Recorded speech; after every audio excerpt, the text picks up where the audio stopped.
And today we're digging into something pretty interesting. Can street epistemology get, well, even stronger by explicitly connecting it with virtue ethics? Exactly. You sent over some material based on AI suggests strengthening street epistemology with explicit connection to virtue ethics. And our mission really is to figure out how tying these formally together might make SE clearer, maybe more effective, and just, more valuable for you if you're looking to deepen your understanding. Sounds good. Okay, let's get right into it. For anyone maybe less familiar, what's street epistemology, sort of in a nutshell? Right. So street epistemology, or SE, it's basically a method, a way to have respectful chats about beliefs. But instead of debating the belief itself, Like arguing what someone thinks. yeah, exactly. Instead of that, you gently explore how they got to that belief. Mm-hmm. The real aim isn't winning, It's more about encouraging a bit of intellectual humility, maybe helping people get clearer on their own reasons. Okay, so focusing on the how, not just the what. Makes sense. Now, virtue ethics. That sounds more philosophical. It is, yeah. It goes way back, Aristotle and all that. And it takes a different angle on ethics compared to just rules or consequences. Virtue ethics is all about character, developing good character traits or virtues. Virtues like? Well, in the context we're talking about, intellectual virtues. Things like humility, knowing you don't know everything, being open-minded, being careful and thorough in your thinking.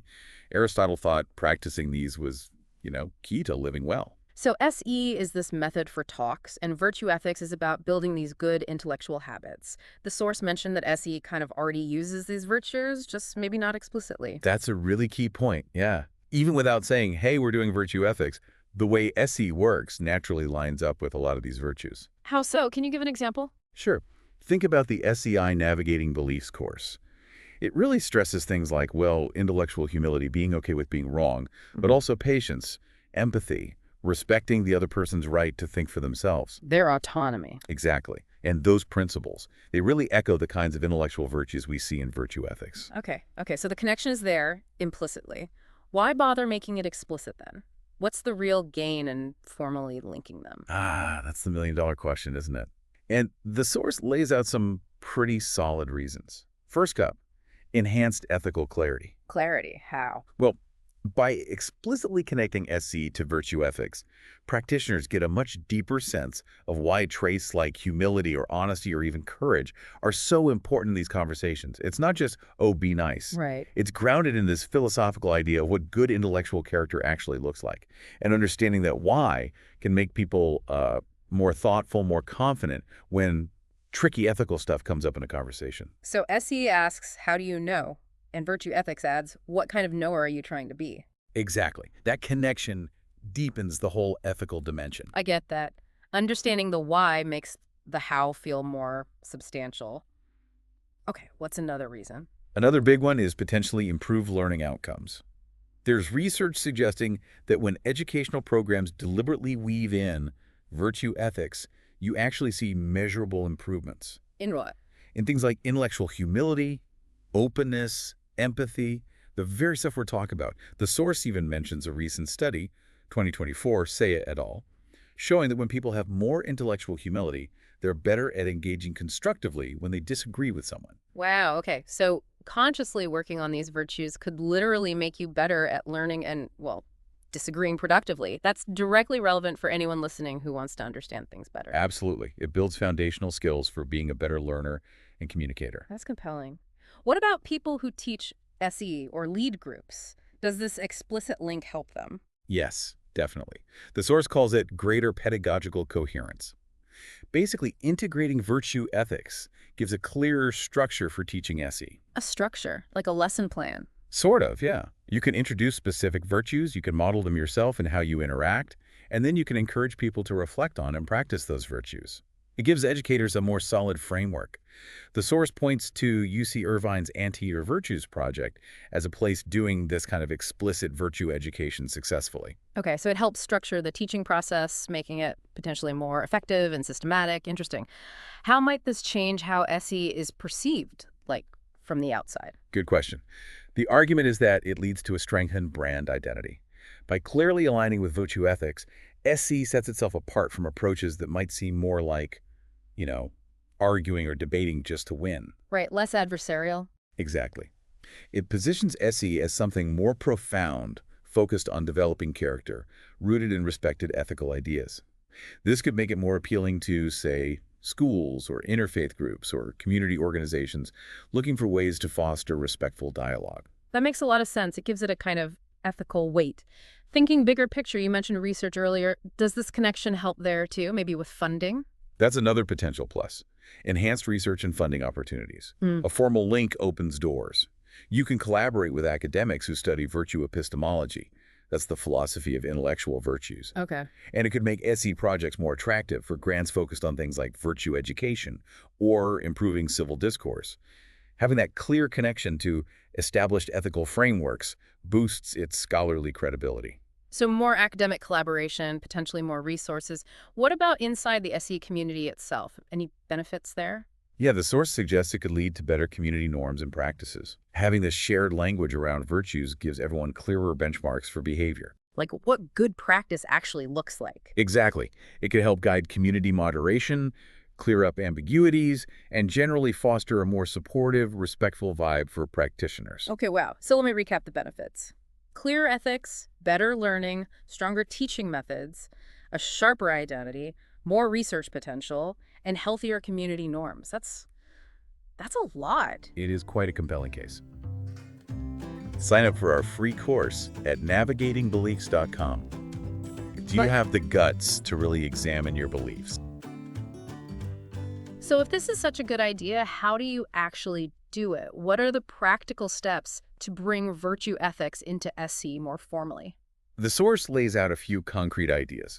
One is creating a virtue glossary for SE training materials. Like definition. Yeah, clear definitions of key intellectual virtues, but also explaining why they matter specifically in an SE conversation.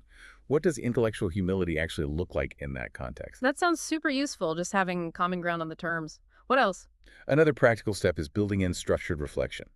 Maybe adding journaling prompts or exercises after an SE interaction. Asking people to think about the virtues they used. Or could have used, yeah. It makes cultivating these virtues more of a conscious, deliberate thing, not just accidental. Right, moving from just doing SE to thinking about how you're doing it through that virtue lens. Exactly. And then there's the idea of recognition system. Rewards? Could be, maybe digital badges, or some kind of community shout-out for practitioners who really exemplify key virtues in their interactions, a way to encourage and reinforce that behavior.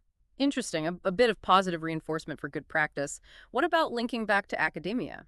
That's important too, academic collaboration, really encouraging partnerships between SE folks and virtue epistemology scholars for joint research. This helps keep the practical side grounded in solid theory and, refines the practice based on what we learn. Makes sense, keeps it rigorous.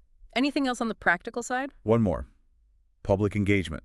Maybe creating awards or just publicly recognizing people in the community who show outstanding virtue-led SE practice, highlighting positive examples. So celebrating the people who are really walking the walk, so to speak. Okay, those seem like tangible steps. But are there any potential problems, any challenges in trying to blend these two? Subscribing is the only way to keep the cows from learning TikTok dances. We have to save the world Yeah, we have to protect the internet. from dancing cow. Yeah, the source does flag a few things to be mindful of. One is the need for thoughtful integration. You've got to make sure the virtue language is clear and accessible. Right, not too jargony or academic. Yeah, you don't want to put people off if they're not familiar with philosophy terms.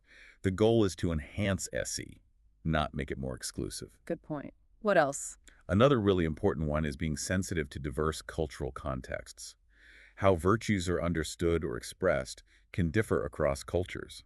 So the framework needs to be flexible enough to resonate widely, Absolutely crucial. What's seen as humility in one place might look different elsewhere. Very important. Any other hurdles? Well, there's the tricky question of measuring virtue development. How do you actually know if someone is becoming more intellectually humble or open-minded? Yeah, that sounds hard to measure. It is. Self-reporting isn't always reliable. So the source suggests needing methods that maybe combine self-reflection with looking at actual observable behaviors. getting a fuller picture. Okay, finding ways to see if focusing on virtues actually leads to tangible changes. That's a fair challenge. Definitely. All right.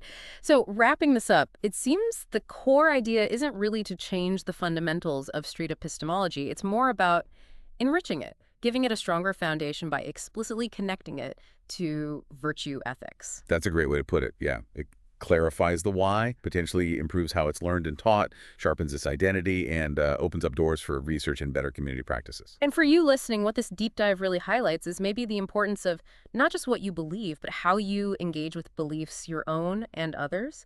Thinking about and cultivating virtues like humility, open-mindedness.